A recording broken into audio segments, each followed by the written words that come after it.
Well, hi everybody. It's really fun to be the very last thing. How many of you are graduating? Okay, wow. Oh my God. So I really am like one of the last things before you in graduation. I'm really excited about graduation. I'm going to put on the robe and march with you in my role as an adjunct here, and very excited to hear Bill and Melinda Gates speak as the commencement speakers. So it is an honor for me to be here. I have had the benefit, I don't know if it's the benefit or the build-up of having been to about 50 ETLs myself. And so as I thought long and hard about what I wanted to do today, I thought back on which ETLs have been the most interesting to me personally. And I decided the ones that were the most fun for me were the ones where a person really talked about their early life, and particularly if they had gone to Stanford, about things about Stanford and things to think about, you know, either with Stanford itself or right after graduation, and then tell their lessons learned from their entrepreneurial experience. So that's what I decided to do, and as Tina said, we're going to spend about the next 40 minutes doing that, and then I'll be happy to do Q&A. So without further ado, let me get going. As you'll see, I've been to Stanford 4 times. And I'm about to have a 5th role here at Stanford because my daughter's an incoming freshman. And she's in the room, but I won't embarrass her right now because she's probably already cringing that I've already said that. So let me just get right into it. My first tour of duty at Stanford, anybody recognize this building? This is the Hoover Building. It used to be the Stanford Hospital, and I was actually born at the Stanford Hospital. As Warren Buffett likes to say, I really feel like I won the ovarian lottery. Now, what does Warren mean when he says that? He says, for most of us, certainly for people born in America, the vast majority of us can count ourselves among the lucky who win the ovarian lottery, because I can really say that in this situation, being in Silicon Valley, I was born in '58, so really in the early '60s and beyond, was a really incredible time and place, and a place where I had, you know, enough food to eat and education and all those sorts of things, and so it was very, very fortunate that my family was here. My family hadn't always been here, though. I'm actually the first generation American. I'm the first born American in my family. My father was a Russian and Romanian immigrant. My mother was a German immigrant. My mother only had an 8th grade education. My father did not finish college, and they came here looking for the proverbial better life. My dad was a very entrepreneurial person. He actually worked, anybody recognize that sign? Okay, so I have a lot of like Silicon Valley trivia landmark things in my slides. I should have like a quiz. If you could name all the locations, you get a prize or something. This is on 101. It was Ampex Corporation, one of the very early technology companies in the Valley. They were actually were one of the patent holders and creators of the videotape recorder. And my dad was an early employee there. He was an engineer. He worked on the bench. He was a patent holder for color videotape, but he was never really happy being in an organization, even the size of Ampex, which at the time probably had a couple thousand employees. So my dad ended up quitting his job more than once. He actually quit once just because he wanted to take the summer off and they wouldn't let him. And he decided if he quit, by the end of the summer they wouldn't have found anyone and he could get hired back. This was obviously in the era of pre-stock options, because he would, of course, never do that today and walk away from your options. But he quit a few times and always came back and got his job back. But one year he quit and decided to become an entrepreneur. So he did that, and he failed. And in fact, my dad declared bankruptcy. We went through a very difficult financial time. My parents got divorced. And in fact, my next Silicon Valley landmark, some of you probably recognize this. I hope most of you have not spent too much time in this particular establishment. I actually lived in the Glass Slipper Motel on El Camino for about a year and attended junior high from the El Camino Glass Slipper Motel. So I definitely got to see some different walks of life. When my dad was working at Ampex, we actually were a fairly decent middle-class family, and then we ended up being not so much, and it definitely ingrained in me the idea that I needed to work really hard and not be in the situation my mother was in, who with only an 8th grade education really couldn't do better than get a minimum wage job working as a dishwasher and server in a school cafeteria. And so that was one of the things that kicked me into being very motivated to try to work really hard in high school and to try to, you know, get a good education. because my dad was entrepreneurial and because we were broke, I also decided I needed to start earning money. So actually at the tender age of 12, I started my first startup. I did puppet shows for children's birthday parties. And I came up with this idea because some of my relatives who were in Germany had sent me some Steiff puppets. And so that was one thing I had. I had a collection of Steiff puppets, and I thought, well, what can I do with these? And I decided that maybe it would be a good idea to have put on a show and rent myself out to mothers who needed to entertain their children for children's birthday parties. How many of you have children? Show of hands. Okay. Do you just dread birthday parties as much as I do? And I have to tell you, after having been to literally hundreds, if not thousands, of children's birthday parties, my poor kids probably got shortchanged their whole lives because I had seen enough children's birthday parties to last my whole life. But it was very interesting. I ended up doing this for 6 years. I ended up doing about 6 shows per weekend. And by the time I was a senior in high school, I was actually making about $1,000 a month, which was in 1976 dollars. And for perspective, when I got out of Stanford, my first job with my degree, I was paid $1,000 a month.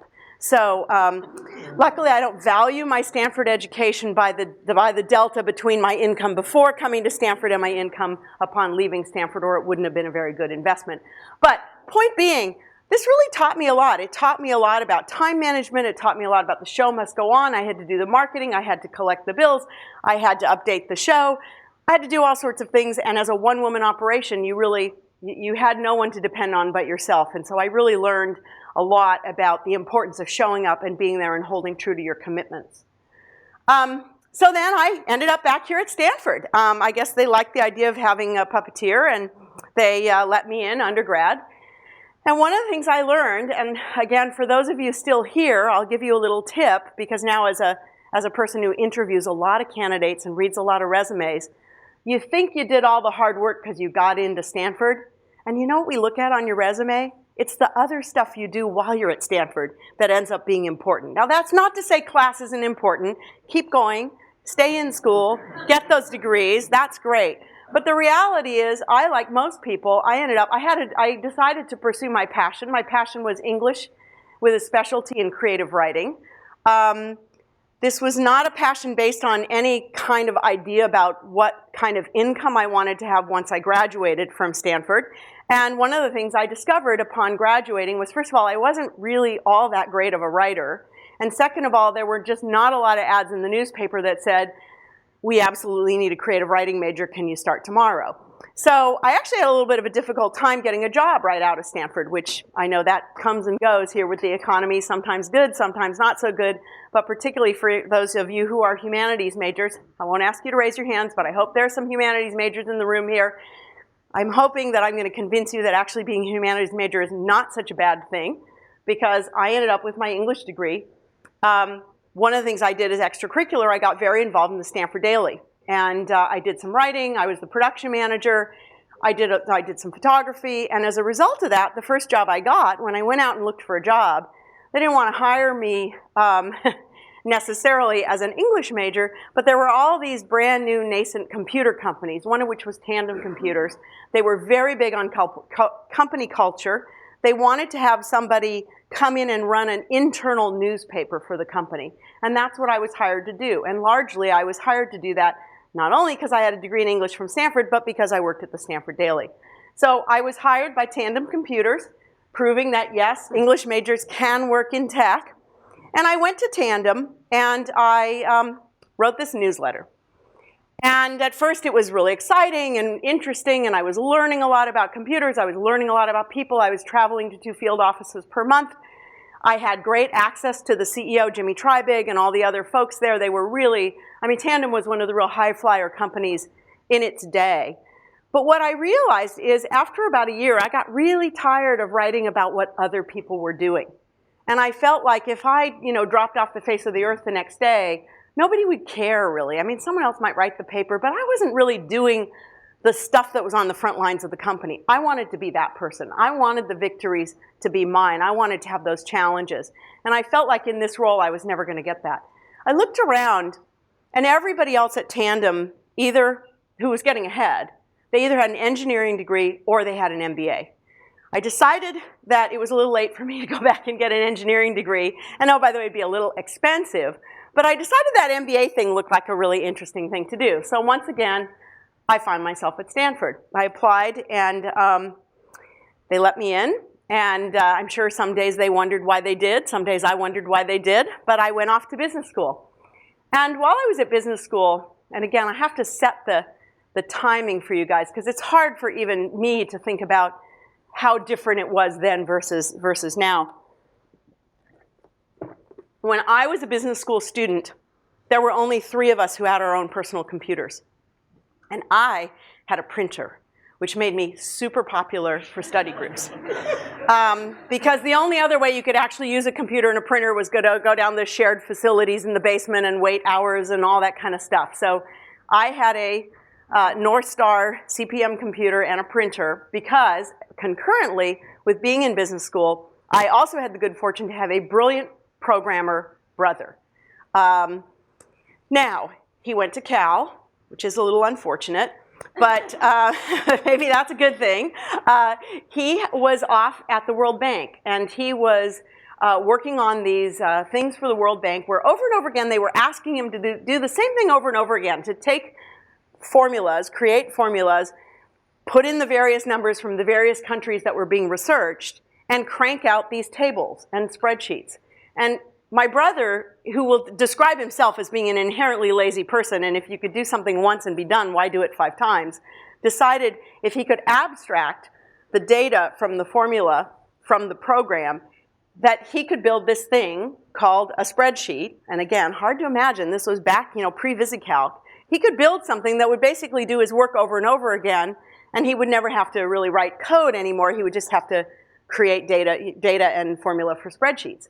And so he wrote that, and the World Bank wasn't that interested in utilizing it. And so he got a release from them, and he decided he wanted to take this and publish it for the world of personal computers, which were just coming out. CPM, Apple II, this was the era that was happening. So lucky for me, my brother didn't really want to run a company. He just wanted to write programs. And he asked me, well, what do you think we should do? And I said, well, I think we should start a company together. I got a great piece of advice at that time. Pat Becker, one of the women that I worked with at Tandem Computers, said to me, you should be the CEO. I said, but it's my brother's, he's the coder. He came up with the idea. And she said, yeah, but what does he want to do? I said, well, he wants to sit in a room and code. And she said, well, but a CEO is the person that the customer wants to talk to. Number one, you should be the CEO because if your brother wants you to go meet with customers, customers want to meet with the highest ranking person in a company. You're the only person in the company. You may as well be the CEO. And the second reason, she said, is because there are no women CEOs. There just aren't any. And so if you're the CEO, you are going to be this interesting anomaly, and you will get more press attention than you really deserve for the company that you're running. It was great advice. And my brother, being extremely rational, I called him up and I said, hey, I want to be CEO, and here's why. And I gave him my arguments, and he said, okay, that sounds reasonable. And that's how TeamMaker got started. So we actually started my second year in business school. I took every class I could that was around entrepreneurship, which at the time there weren't that many. Wrote the business plan in one of the classes. I actually used the IBM PCs in the library to make copies at night because we couldn't afford a disk duplicator. So I'd go to the library every night and I would make inventory. And in fact, I actually got in trouble with the guy who ran the library because he thought I was illegally copying software. But I had little stickers with the copyright notice, and it had my brother's name on it. And so I showed him my driver's license. I'm like, see, no, I'm the sister of the guy who wrote the program, so it's okay. So I didn't get kicked out of school, thankfully. So I started the company, and let's just put it this way. I was busy for the next 14 years. So one of my points, for any of you who think, yeah, I'm going to go out, start a company, we're going to sell it to Facebook in 2 years, I'm going to be rich, I'll get my sailboat, that is not how it usually works, right? This is how it usually works. That's actually an old trade show picture. I spent 14 years. I worked on the company. We hired people. My brother and I didn't agree about the direction for the company. We split the company up. I took in 2 rounds of venture capital ultimately after bootstrapping it for many years. We grew it up to about 15 million in revenue, close to 100 people, sold it. I worked for the acquirer. I've just described 14 years of my life. I then spent another 18 years in what comes after that. I ended up going to work at Apple. I was the VP of Worldwide Developer Relations there after I left my company, successfully transitioned it, successfully got a return for our investors, which I'm very proud of. I became a venture capitalist. I became a board member. And of course, in my 4th tour of duty at Stanford, I teach a class here, MSc 178. Please come take it. It's taught every quarter. I teach winter quarter. That's my class from last quarter. So I've spent another 18 years out there in the world. Instead of, though, being the player, instead of being the CEO, I've been the coach. I've been a board member, and I've been a venture capitalist. So what I wanted to do is take 10, 15 minutes and tell you 10 things I've learned from, we won't even count how many years, a whole bunch of years of doing this as an entrepreneur and then as a venture capitalist. So the first thing I want to talk about is, and it was actually Melinda Gates said this when she spoke here at ETL. She was talking about how she walked by her daughter's room, and her daughter was young, and she was tying her shoes. And she said, "This is hard." And then she said, "But I like hard." And I love that. I love that line. If you're not doing something hard, you're wasting your time. I can tell you I've been through a lot of hard things in my life. And the greatest feelings I have are when I get through those hard things. There's a lot of books written about the topic of flow. You know that sense you're working on something and it's right at the edge of your capability and you're so engaged and you're learning and you're trying and you're failing and you're doing all this and the time just flies by. You look at your watch and you're like, oh my God, 5 hours have just passed. That state of flow, when you're really testing yourself, is a wonderful thing. And one of the things I ask myself, even today, maybe not every day, I try to do it every day, but I at least try to do it every week, because I say to myself, what's something hard I could tackle this week? Because the reality, especially about careers, is it's kind of funny that we work actually really hard to eliminate hard stuff from our careers, right? We want the cruise job or the dream job. What most of you will find when you get there, if you actually do that, is you'll be bored. So you really need to find hard stuff and tackle hard stuff. And I would encourage you, and I think it's one of the things that's great about being an entrepreneur and pulling a team together, is it is hard. There's no safety net. There's no regular paycheck. There's no one else looking out for you. You really have to do things on your own. But I can tell you from my entire history of my career, there's nothing that's been as rewarding as being an entrepreneur and coming through the other side of that really, really hard stuff. So look for the hard stuff. Don't compromise your ethics. This one's really, really difficult. I actually just wrote a blog post about something this morning that I'll use as an example. We were in a really dark period of time at Teamaker, and there was a sprinkler malfunction, and the sprinklers ruined all of our inventory in our stock room. So we walked in, they went off at 6 in the morning, all the inventory was ruined. Now the reality is we were about to ship a new product, and that inventory was technically worthless. But our landlord didn't know that. So we had a long conversation because the landlord, actually even the landlord said, I don't care what it was worth, I'm insured, just tell me what it was worth, and my insurance company will write you a check. And we thought long and hard about that. It was really tempting. We could have collected about $150,000, and this is when we were bootstrapped, and this was 20-something years ago. So you can imagine how tempting that was. We thought about it, and we decided that we were going to tell the truth, because not only did we know that inventory wasn't worth anything, but our employees knew that inventory wasn't worth anything. And we felt that ethically, if we were willing to cheat on an insurance form, then what does that tell our employees? It tells our employees we condone cheating. It's okay to cheat. File an expense report that's not true. Take home an extra piece of equipment if you want to, because hey, we cheat, you should cheat too. So this is one of those things, it's so hard to learn, and I can just tell you again from my lessons of being out there in the world for a long time, when you do it, you will end up regretting it. And I don't know how else to describe it. You'll know the feeling. You'll be sitting there and you'll think, I can take this easy road. I can say this thing. I can tell the customer something that isn't really true about our product to make the sale. And sometimes you will get away with it, but sometimes you won't. And a lot of times you won't. And it sets the tone. It sets the culture for the whole company that you're building, what you do when you're faced with these ethical decisions. And so I would just encourage you, the older I get, the more important this becomes to me. And part of it is just, I like to sleep at night. I like to feel like I'm a good contributor to the people that I work with, to the relationships that I build. And it's easier to do when you hold yourself to some standards. Trust your gut. So I took this class in business school called Creativity in Business by Michael Ray. And it was a really great class. It was kind of funny. It was like, you know, you're in business school and you're thinking you're all super like business schooly. And you go to this class and the first day he says, okay, now we're all going to draw mandalas. Is that what they're called? Like, are you kidding me? And then, so every week he would assign us something. Like 1 week we were not supposed to speak for the whole week. Can you imagine being a business school student and not speaking for a week? 1 week we were only supposed to do things that were easy, effortless, and enjoyable, which was a really interesting lesson because, again, most of business school is not what I would call easy, effortless, and enjoyable.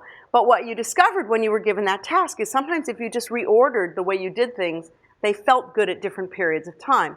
But the most interesting week that we had is it was called, is it a yes or is it a no? And for that whole week, we were supposed to make the decision. Any decision we were facing, you were supposed to go to sleep at night, write down what was the question, right? Go to sleep at night, wake up in the morning and go, is it a yes or is it a no? And whatever came in your mind, that's what you were supposed to do. It was really fascinating. And this is one of those things, I mean, we are in the era of big data. Big data, big data. If you just had more data, you could make better decisions. Well, I believe that is true for some things, but I don't believe it's true for everything. I also believe, you know, if you're a believer in things like what the book Blink says, our gut and our intuition is actually built from months, years, whatever that time of experience that we have, sometimes even subconsciously where we're observing human nature and interactions. And when we make a gut decision, our gut has been informed sometimes in ways we don't even understand. But I will tell you this, I trust my gut more than I used to, and I will continue to trust my gut. And the times I've done things where the data said something else and I didn't go with my gut, particularly around decisions around people, who to work with, who to keep, who not to keep, I regretted when I didn't trust my gut. So for what it's worth, I'm a gut person. Speaking of people, people are the most important thing that you're going to do as an entrepreneur is pick your team. As much as you might be brilliant and as much as you might be an individual contributor, and once in a while there's an individual contributor who's just so awesome that it works no matter what, the vast majority of companies that I know from having worked with as an entrepreneur and then as an investor succeed or die by the quality of the team. And there's an interesting thing I see happen that entrepreneurs tend to do. And so let me describe it to you. Okay, you're young. And pardon this. You're young and you don't know shit, right? And you know that you don't know shit about anything. But you have an idea to start a company. And so then you go out and you think, well, I need to hire a VP of sales. And you think, well, I don't want to hire someone that knows a lot more than I do because then I'm kind of intimidated by that person. So I think I'll hire my roommate, right? Who's like the same age as me and knows about the same amount of stuff as me. And then you want to hire a VP of something else, an HR person. Oh, maybe I'll hire my kid's sister. Actually, that was good for me because that's what my brother did. But maybe it's not all bad. But what you will do is you will surround yourself with people that are familiar to you. There's a good reason to do that. You trust them, you know them. But there is sort of sometimes a bad reason to do that, which is you're a little intimidated by people who actually know things better than you do. But the problem with this strategy is if you want to be the CEO and you want to build out a company and you hire everyone who doesn't know things, if you want to be the smartest person in the room about everything, you're going to build a crummy team. Do you really want to have a VP of sales who knows less about sales than you? Do you really want to have a CFO who knows less about financial accounting than you do? Do you really want to have a head of engineering who knows less about engineering than you do? No, of course not. You have to take the risk to find people that are so much better at you than these things, and then trust that in the relationship, your job being to manage, empower them, make sure the team gets along. Your job is not to know more than that person. And in fact, I would argue, if you know more than that person, then why the hell don't you just do the job? So I really believe in this. I believe in it even more as an investor. My goal truly is to be the dumbest person in the room, okay? That sounds terrible, doesn't it? But that is my goal, right? I want to invest in people that are really bright and really amazing. And I might know some things. I can be helpful to them. But I really want to find those incredible people and surround myself with them, because that's how real, exciting, world-changing things get done. This is another one that has come to me over time. And again, it's anchored in a business school class. So I took this class called Negotiation and Intervention. And in negotiation, one of the lessons they taught us was they gave us all these little forms. And you were either the buyer or the seller of a used car. And the class broke up into small teams of, two-person teams or two-person opponents. And you were all given the same data. And then you had to negotiate the car transaction. And at the end, you all reported at what price you sold the car. And there was an amazing difference between the lowest price and the highest price, right? I mean, we were all given the same data. We broke off into these little groups of two, and we went off and did this negotiation, and it was vastly different. That's a transaction, right? When I think about a transaction is, it's a zero-sum game. I want to make the most I can, or I want to pay the least I can. I want the most of the benefit. I don't care who's on the other side of the transaction, and my goal is to win. My goal is to win. I don't believe anything's a transaction anymore in life. I believe everything's about relationships. So if you have a transactional view in life, the transactional view is, I want something, I'm going to get it, and I'm not going to worry about anything that happens in the future. I'm going to worry about right now getting as much as I can. If you have a relationship view, you have a very different view. And again, the business school term for this, which that's like the only sentence I remember from business school, that's how important it was to me, is the art of negotiation is finding the maximal intersection of mutual need. So I'm going to say that again because I love it so much. It's the art of finding the maximal intersection of mutual need. So the first idea is that life isn't a zero-sum game, right? And it's almost never a zero-sum game. Even about things like buying a house or selling a used car, there's actually usually some other set of circumstances that make it not just a zero-sum game. And if I can walk into a transaction with you, and my goal is to not only make myself better off, but to make you better off as well, to find the maximal intersection where both you and I benefit as much as possible, we're going to have better outcomes. And you're going to want to do business with me again. And that is really, really important. So in my life, I will just tell you, I've been in Silicon Valley all my life. Silicon Valley is a big place. Guess what? You run into the same people over and over and over again. And nowadays, with your Facebook profile and your likes and your Etsy rating and your eBay rating, and you can tell I shop a lot online, there is no such thing as a transaction anymore. You are the sum total of your transactions because those form relationships. And I would just encourage you, every time you meet with someone, if you think relationship instead of transaction, first of all, not everything is the opportunity for a transaction. And second of all, if you build a relationship with someone, when you actually need to have a transaction with that person, you'll know so much more about them, and they'll know so much more about you, and you will be able to collaboratively help each other. So I'm a huge believer in this, and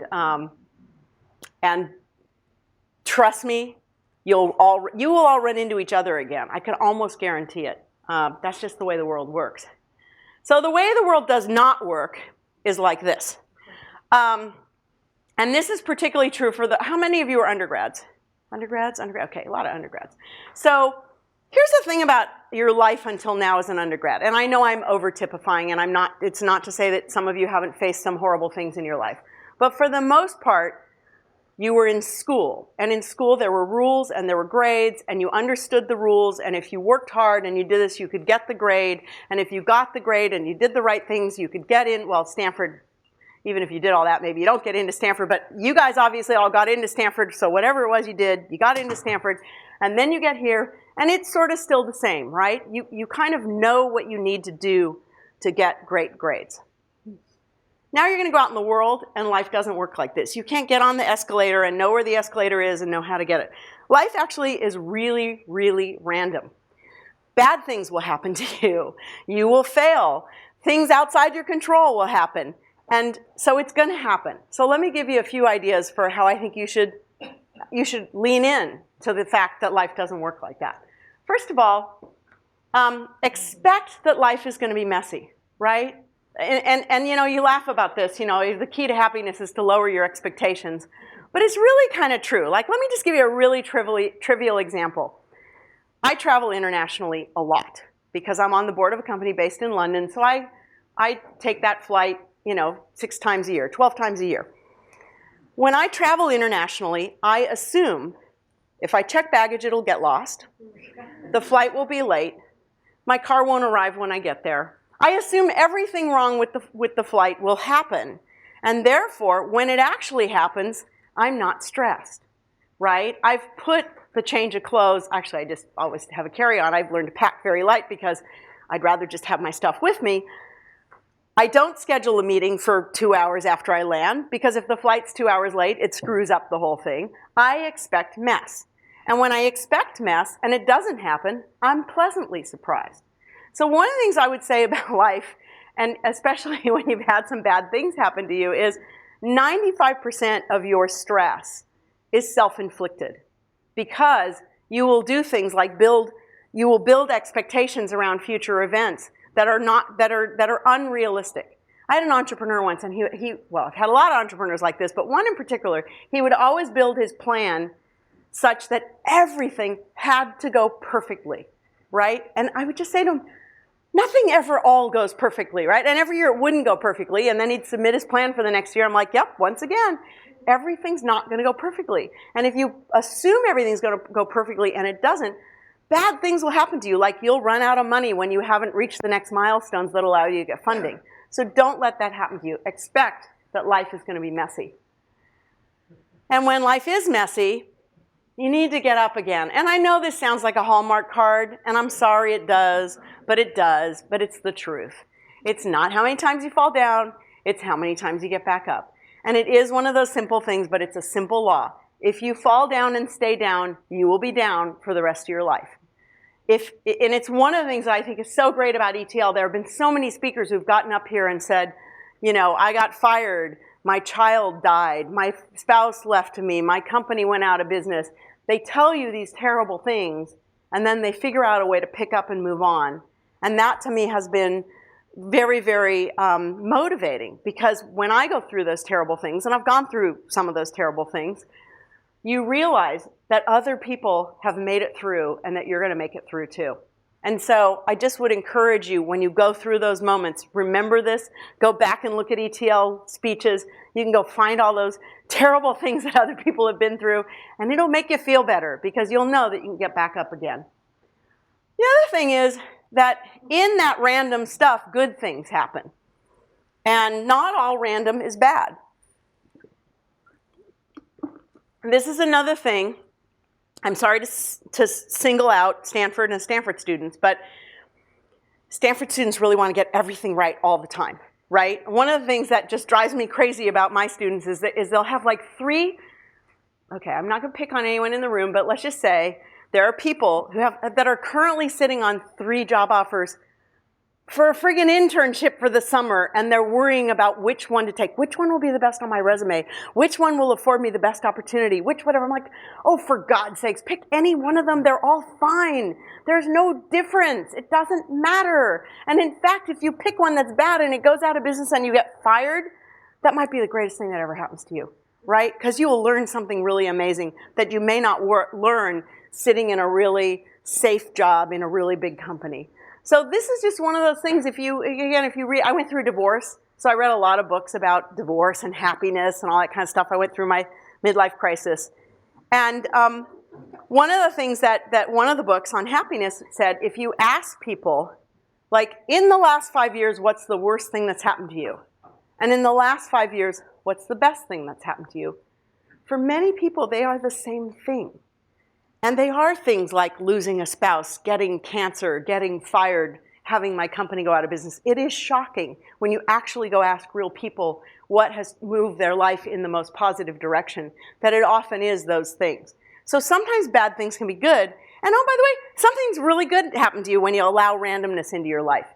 Go to a meeting, but you don't know that you don't necessarily know what's going to happen. Meet somebody. Somebody says to me, gee, Heidi, you have a lot of ways to spend your time. Why do you teach at Stanford? and I say, well, you know, Stanford does a really good job of collecting a bunch of super interesting people, and then they further self-select by reading about my class, and by the time they show up in my class, I probably want to know those people. And I don't know why. I'm not picking them. They're actually picking me. It's random. But, you know, I've been teaching here for 5 years, and I have to say that I've made some really close relationships with the students I've had in my class. So that's one of those just random, I left myself open to random opportunity, and it turns out to be a really good thing. And the last thing, any Downton Abbey fans in the room? Come on, admit it. Okay, a few. This is Lady Grantham's mother, right? Real name Shirley MacLaine. She's a very famous actress. She's Warren Beatty's sister. She's written some really interesting books. She believes in reincarnation and a whole bunch of other interesting things. She's walked the Compostela. She's an interesting person. But she coined this thing called the 20-40-60 rule. And I'm going to close with this as just something I've learned and a piece of advice. I love this rule. And the rule goes like this. At 20, you're constantly worrying about what other people think of you. At 40, you wake up and you say, I'm not going to give a damn what other people think of me anymore.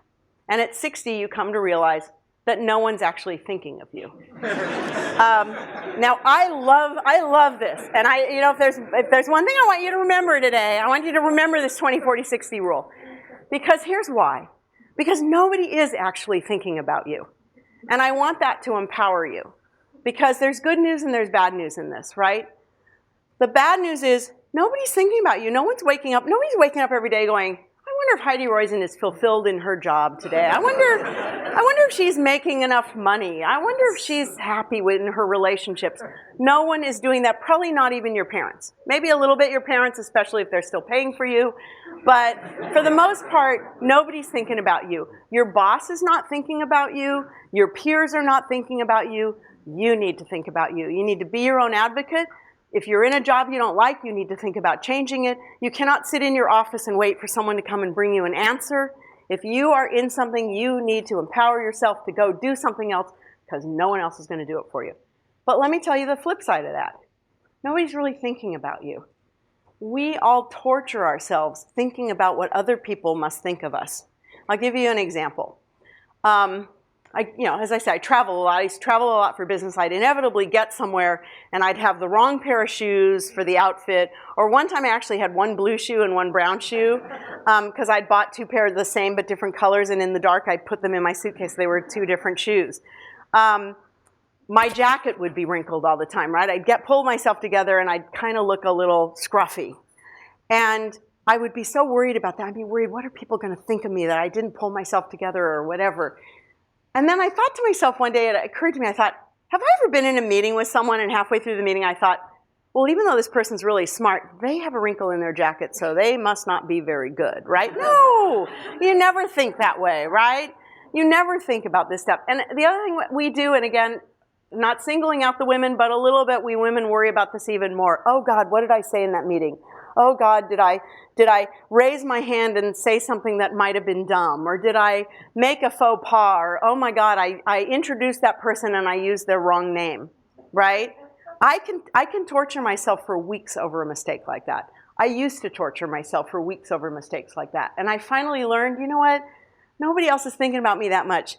They've got their own stuff they're thinking about. So don't let it worry you that much. My closing recommendation to you is, you have to be your own advocate, but when you make mistakes, don't worry about it because no one's thinking about you as hard as you're thinking about yourself. So with that, almost right on time, and let's go for it. So I guess I was a little curious. So you said people aren't thinking of you as much as you think they are. Mm-hmm. But I mean, I think that's not true in today's age, given like there's so much media coverage over like everyone's actions are like constantly scrutinized. Yes. And I wouldn't want people not to think of them.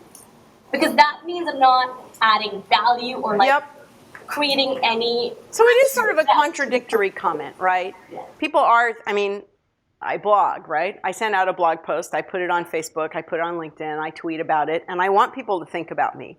And I want people to comment on it, and I get excited when I see how many thousands of people read my blog and made a comment. and 5 minutes from now, they're not going to think about me anymore. If anything, today, the more, there's so much coming at you, right? That you can only, if you think about today, like how many people you know versus 100 years ago, how many people you would know. And if we count people you know, like Kim Kardashian, you probably don't personally know. Do you know Kim? No, okay. You probably don't personally know Kim Kardashian, but when I say her name, you know what she looks like, and she just got married, and so your brain is full of stuff about lots and lots of other people. So I believe that on the one hand, yes, we know so much more and we think so much more about other people, but at the end of the day, it gets distilled down to what sticks in your brain, what's important. And so, I mean, my argument would be, on the one hand, don't worry too much, because people do move on. I mean, it's interesting to me. I'm on the board of, don't hold this against me either. I'm on the board of the Daily Mail, Mail Online, which is, let's just euphemistically call it pop culture journalism. And it's interesting, and the articles get posted based on the popularity of the article, right? And there's a whole bunch of big data that's going on behind there. And it's very interesting to watch the arc of a story and how it will occupy everyone's minds, and then a few weeks later it'll be gone, right? Because we've moved on. We just move on to other things. So it's two sides of the same coin. And I think what you have to think about is, what is it that what are you going to stand for? What are you going to be consistent about? And what's going to leave a lasting impression? And I do believe consistency is one of those things, right? I have a very consistent voice in how I interact, how I blog, how I do things, so that people can read 10 of my posts. And at the end of the 10 posts, if somebody said, what do you think of Heidi? I think they're going to have a very consistent view of me, because I have kind of the same things over time. So maybe, I don't know, maybe that's the answer. Sure. Yes? Heidi, thank you so much. Sure. So I'm curious if you could just dive a little deeper into, you were talking about the difference between transactions and relationships, and how relationships have really won out in that. Yep. When I go to a gas station, I don't have a relationship with that gas station. I just want that transaction so I can shoot down the highway. Yeah. Where are you kind of coming from? Well, wait, there's no human involved in that transaction, right? I am. I'm talking about human well, you are. But today, you can get gas without having a transaction with another person, right? But I would argue, I'm trying to think of an example. Okay, go to Starbucks, right? You go to Starbucks, and you think of it as a transaction, and you think of that person as a non-human, and you're grumpy, and you say, give me my double half-calf Wappa, Frappa, whatever thing.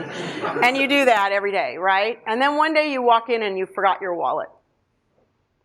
You're not going to have a coffee. You walk in every day and you're nice, and you're like, how are you? And you get to know the person's name, and you are polite to them, and you think about, I have a relationship with this person. I may not know them. I may see them once a day when I get my Starbucks, but why not be a nice person? Why not acknowledge them as a human being? I will bet you, if you walk in there without your wallet one day, you're going to walk out with a coffee anyway. Now, should you do it because you wanted that coffee? No. I mean, I think you should do it because it makes you feel better as a human being. But I would argue even the most trivial things that you think are transactions and not relationships, you will run into almost all those people again. I mean, even at a gas station, the person, behind the counter is probably the same person. You don't go to a different gas station every single time, right? Embarrassingly, like the people at Neiman Marcus all know me, Hi, Heidi. Oh, you're back. No, but you do. You build relationships with people all over the place. And I think that really enriches your life, too. Now, again, to the thing about capacity, there's only so many. You do have to edit. This is the problem, is we don't have infinite capacity. So, my approach is, on the one hand, I try to be a good person and recognize the humanity in every other person I interact with. I don't care if they are the gas station attendant, or I don't care what role they're in. If they are a human being, I try to treat them with the same respect I would want to be treated. And why not make their day happier instead of more miserable, right? But the flip side is that I can only have deep relationships with a smaller set of people and invest more significant time in those people. And you have to make those trade-offs. And over your life, sometimes it'll change. Yes, hi.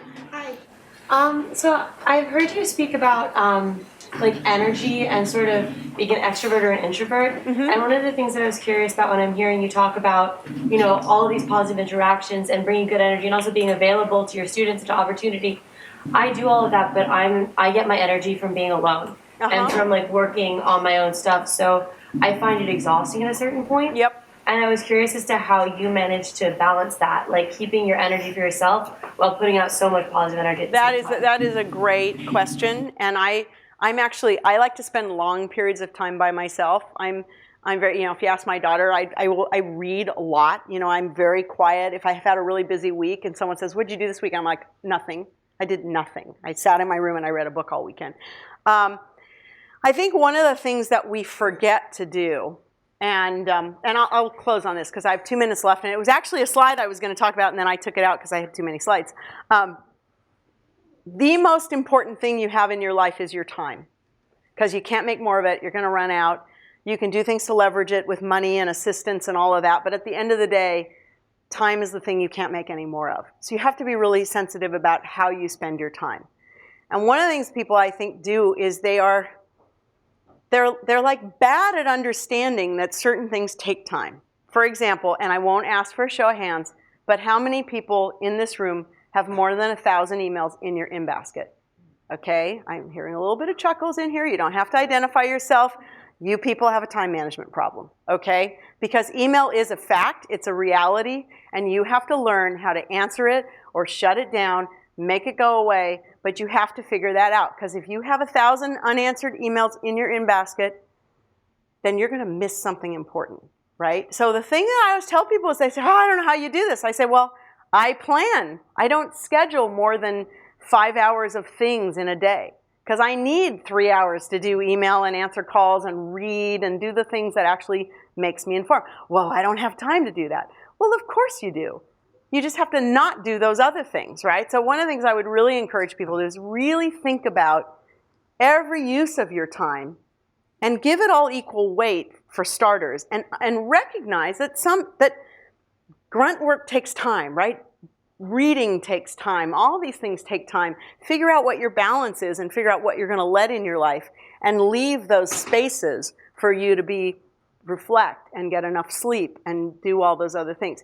I also understand that some of you are like, "Okay, Heidi, that's really nice, but you're a 56-year-old venture capitalist, and I'm a Stanford graduate student who has a startup on the side, and I haven't slept in 3 weeks." Okay, I get that. I once was an entrepreneur, and I did not live a very balanced life. So I realize that part of what I'm saying is I think we do live our lives in a serial fashion, and I think there are times you will go through a period like that. And there are times, and I will tell you right now, if you're in that, but it's flow and you're really excited about doing it, you can run on that for a long time, right?